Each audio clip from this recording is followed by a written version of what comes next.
आज जो वाकया मैं आप सबको सुनाने जा रही हूँ, इसका उन्वान है चीन की अजीम दीवार। सिर्फ दीवार आ कुछ और। ये कोई आम दीवार नहीं, ये सिर्फ ईंटों, पत्थरों और मिट्टी का ढेर नहीं थी। ये दीवार एक चीख थी, एक सदियों पर मुहित मजबूरी, एक ऐसी खामोश फरियाद जो आज भी पहाड़ों से टकरा कर गूंजती है। 2000 साल पहले की बात है। चीन की सरजमीन पर खतरा मंडला रहा था। शुमाली कबाइल बार बार हमला आवर होते, शहरों को जला देते, औरतों को कैद करते और बच्चों को यतीम कर जाते। जब चुन शी हुआंग ने इख्तिदार संभाला तो इसने कहा, तलवारें दुश्मन को रोकने के लिए काफी नहीं, हमें एक ऐसी दीवार चाहिए जो दुश्मन की हिम्मत तोड़ दे।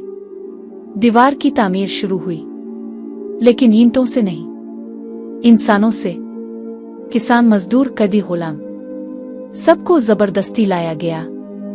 किसी ने अपने बच्चों को छोड़ा, किसी ने बूढ़ी मां को अलविदा कहा और किसी ने बीवी का माथा चूम कर वदा किया, जल्द वापस आऊंगा। मगर वो लूटे नहीं। कहते हैं, इस दीवार की हर ईंट के नीचे एक कब्र है। सूरज के नीचे काम, बारिश में थकन, बर्फ में मौत। यही उन मजदूरों की किस्मत थी।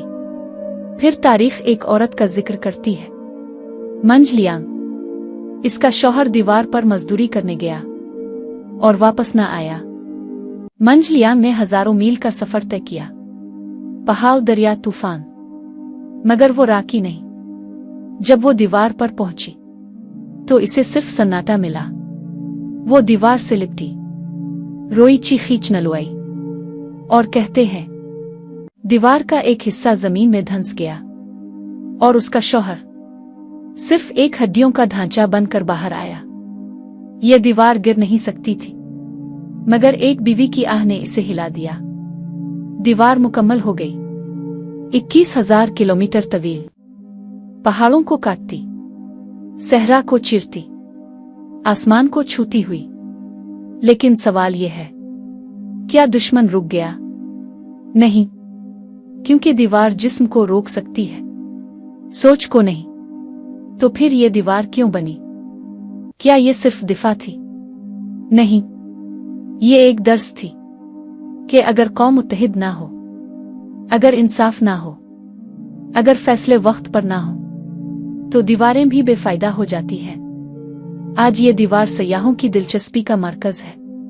तस्वीरें बुनती हैं, कह कहे गूंजते हैं, मगर दीवार की ईंटें आज भी सरगोशी करती हैं। यहाँ खून बहा था, यहाँ ख्वाब दफन हुए थे और यहाँ एक कौम ने खुद को बचाने की कीमत चुकाई थी। चीन की अजीम दीवार सिर्फ दीवार नहीं, ये एक कौम की खामोश चीख है जो आज भी हुआ के साथ बहती है और हर आने वाले को ये सिखाती है, ताकत सिर्फ पत्थरों से नहीं, फैसला इत्तेहाद और कुर्बानी से आती है।